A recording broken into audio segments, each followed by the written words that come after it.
As a bowler, if you're feeling stiff, sore, immobile for days after a game or a hard training session, you're probably not recovering properly. Bowling, and fast bowling in particular, is brutal on the body, especially if you are bowling up to 20-25 overs a day over multiple days. If you don't take your recovery seriously, your pace can drop, injuries can build up, and you're not putting your body in the best position possible to bowl quick, take wickets, and perform for your team. In this video, I'm going to break down exactly how you should be recovering to keep you bowling quicker for longer, playing multiple games in the week, and stop you from feeling stiff for days on end. And if you stay to the end of the video, I'm going to give you the full recovery strategy that I use for the bowlers on my one-to-one plan. There are three main areas that you should be focusing on. The first one is nutrition.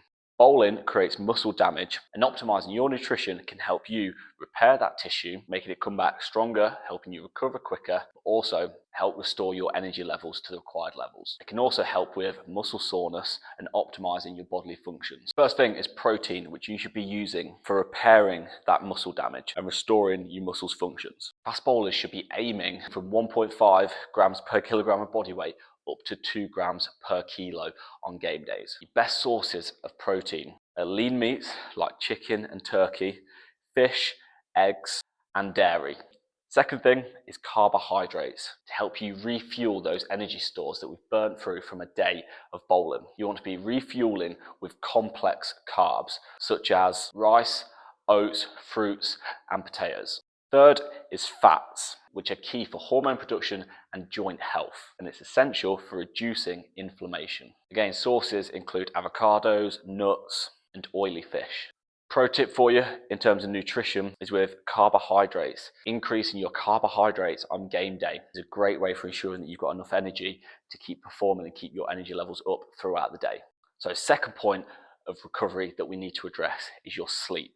When you're sleeping, that's when the body repairs muscles, restores energy, and releases growth hormones. Poor sleep results in increased injury risk, slower reaction times, and reduced speed. So how can you improve your sleep for better recovery? Getting 7 to 9 hours sleep each night is essential. Stick to a consistent schedule.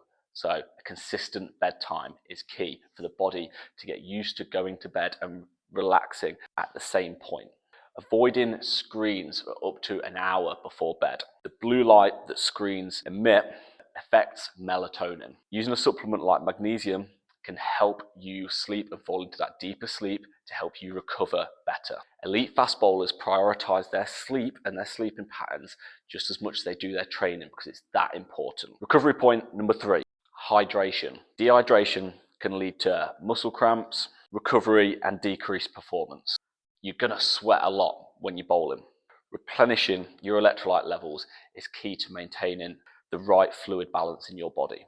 You want to be taking on game days 3-4 litres of water spread out, even more in hot conditions to help with this. Adding electrolytes such as sodium, potassium, magnesium, especially after long sessions or long days in the field.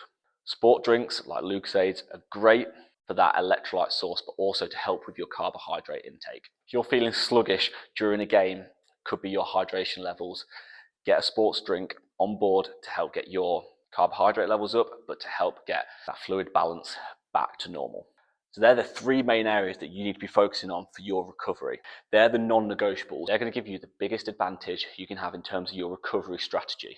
Everything else I'm going to show you are just little add-ons, little 1%ers that can help. Your nutrition, your sleep, your hydration need to be the 3 things that you focus your recovery around. If you can add these next few strategies on top of that, great, but they're the 3 that you need to focus on.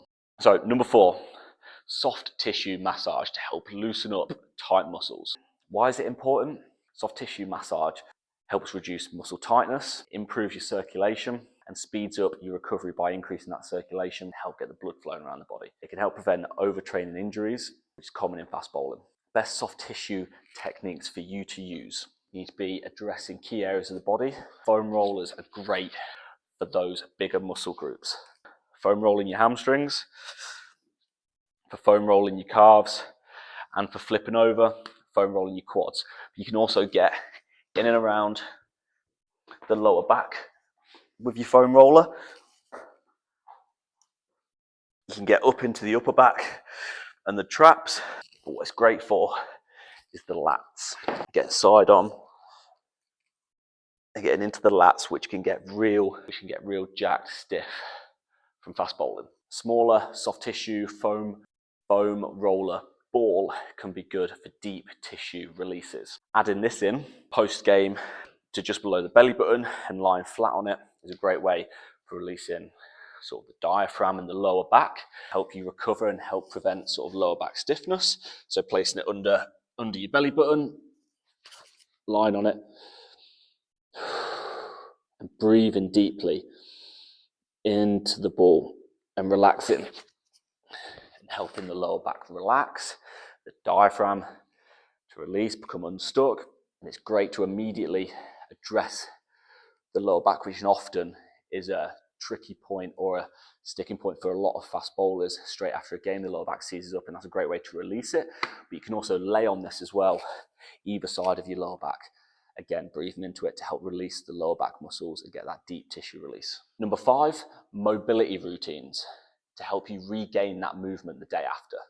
Fast bowling, you're going to be stiff the day after a game. If you're bowling at least 10 overs, you're going to be stiff, especially if you're in the field all day and then you're batting as well. Having a good recovery mobility routine is a great way to restore movement the following day to allow you to then go through your warm-up and to then bowl in a game without feeling like you've got a lack of range of movement across key areas. Now, this needs to be not necessarily stretching and holding static stretches, but more movement flows and getting the body moving around key areas, around the lower back, the hips, the thoracic, flossing through the hamstrings. Your mobility work isn't just for injury prevention, it directly improves your bowling action. And the last one, number 6, is cold water therapy. I've left this one until the end. It's a fad recently with ice baths, cold showers, that it's the best thing you can do for muscle growth, for everything. It's the best thing you can do. Now, everything that I have put before this is more important. Your nutrition, your sleep, your hydration levels, soft tissue work, foam rolling, mobility and recovery mobility the day after. Then cold water therapy is a great add-on to all of that. This is not a substitute for any of the things that come before it, for any of the strategies that we've spoke about already. Cold water therapy can be great. It helps reduce muscle soreness and inflammation after tough games and days in the field. It can also help improve blood circulation, speed up the healing process of the body by producing shock proteins which help the body recover a little bit quicker. Now, not everyone has access to a cold plunge at their club or at your home. Cold shower is a good alternative, but get in with it cold. Don't get in a warm one and then turn it cold. Cold water plunges for up to sort of 4 or 5 minutes are great. If you've got the ability to, you could contrast therapy this, so you could go cold shower, hot shower to help enhance that. But don't overdo these. Leave them till after your games. Don't do them after your training. It can actually blunt muscle growth. Now, just a quick recap on the strategies that we've covered. Nutrition, sleep, hydration, soft tissue work, mobility routines the day after a game, and cold water therapy.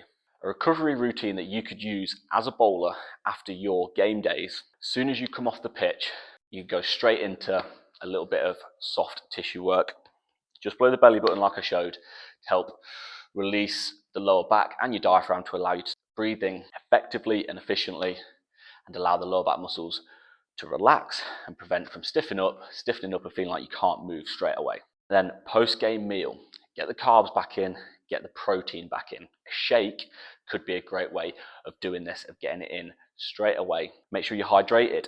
Electrolytes throughout the day or after, 3 to 4 litres of fluids. In the evening, before you go to bed, go through some foam roller work.